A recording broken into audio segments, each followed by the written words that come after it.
I don't think I am. If you get to know me in real life, am I annoying? I really hope not. I'll just like start getting quiet now. Anyway. Every single day, I'm gonna make something great. That's my way. Every single day. Hey guys, welcome back to the channel. So today's video is about how to smash your writing goals.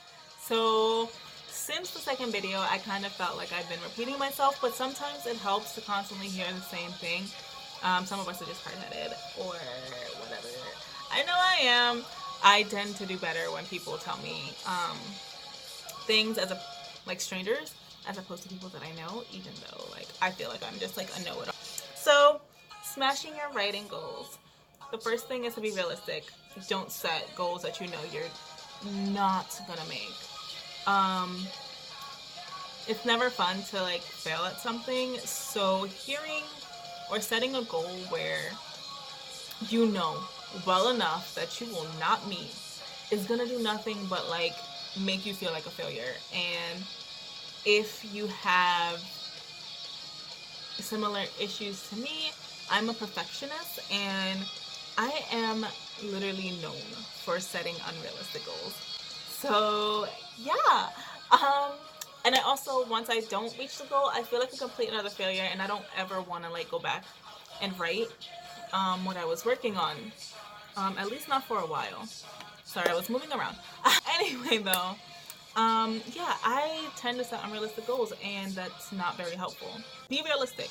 If you know that you're a slow writer or you want to develop something a lot better, give yourself the time. Like in my first video, I said that my goal for this year is to write at least 3 books, and that's cutting it into 4 quarters, right? Yeah, so that gives me 4 months.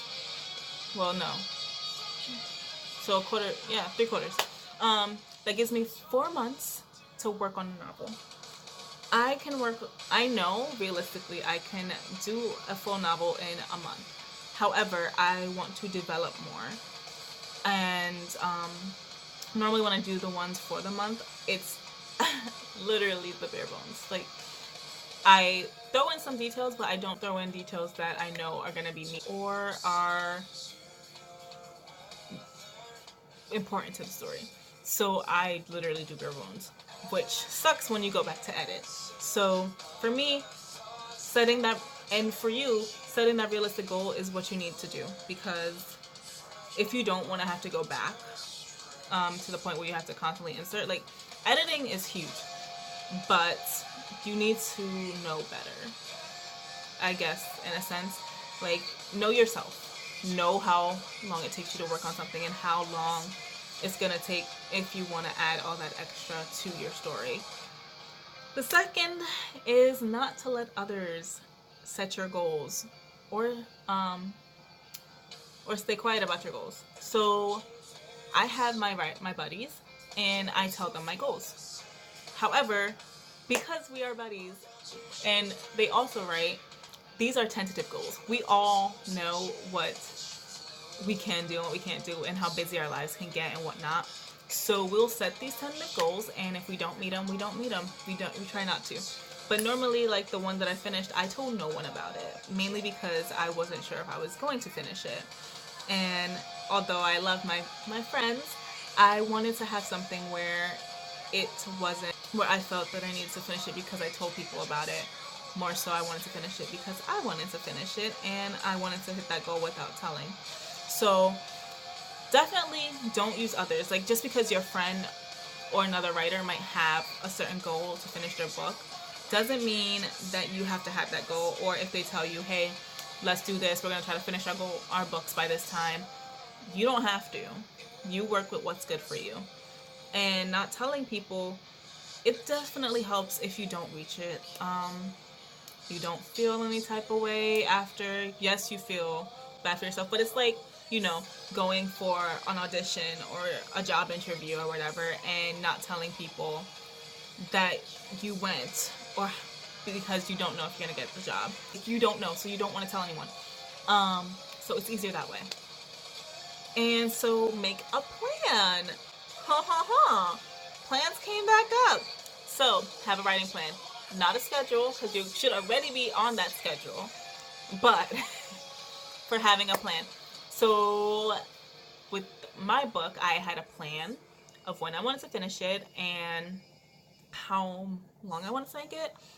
That always doesn't work, but you can have a plan for that. Have a plan for how long you want to, have a plan for when you want to finish it, have a plan for how things are going to go through, and how you're going to complete your goal. Like, maybe have it where you have, let's say, 3 months, and you write like 2-3 chapters each every 2 days or whatever. That is your plan. You stick to it. It's not a schedule. You can make it into a schedule, but it's more of a plan, because your schedule is your times for writing, and with your book, yes, you can write during that time, but you also have to plan onto how long you're going to stick to writing it, and when or how you're going to write it, if that makes any sense. It probably doesn't, but it makes sense to me in my head, so I'm going to stick with it. The next one is to have a timeline. Again, know how long you want to work on this goal. Like, seriously. Set that timeline. It helps you especially if you stick to it. Like, don't sit here and be like, okay, I want to finish by this day. Don't pull a me where I was like, I'm gonna finish by this day, and stress until I finished it, because I decided I'm gonna write like 10 chapters the first week, and then the second week write 2 more or 3 more, and then the third week don't write anything, and then the last week, literally the last like 4 days, I shelled out the 25 chapters. So yeah, don't pull a me. And that's not even proper math, because it's 51 chapters, but anyway. So yeah, don't do that. It's just gonna add unnecessary stress, and you don't need to stress. We as a world are stressed out enough as it is. We don't need the extra stress. So stick to the schedule, stick to the plan. And finally, kill your plans, kill your goals, and do it all over again. Literally, that's all it is. Like, I go through, so when I finish a book, I have like maybe 2 days of chill, which isn't real chill because I still write. I just write other things, which I will get into in another video. But yeah, just like give yourself time to chill, then start all over again. If you have an idea, if you know what you want to write next, go for it.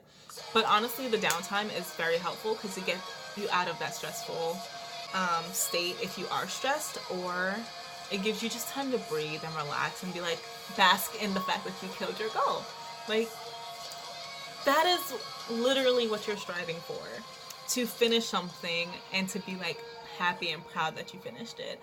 And it helps even more if you like, okay, I finished it, I killed my goal, now it's time to like bask, be happy, now I can work on the next thing. Like, I always have another project set up.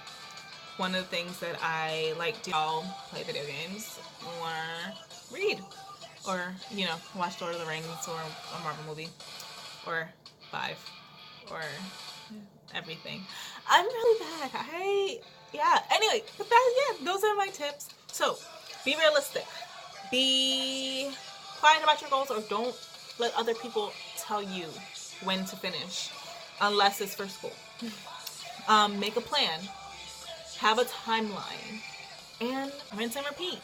Literally, just do it all over again. Take a break, and then start back up. So, I hope this was helpful. Leave a comment below on your thoughts, and I can't wait to see you guys next video. Later!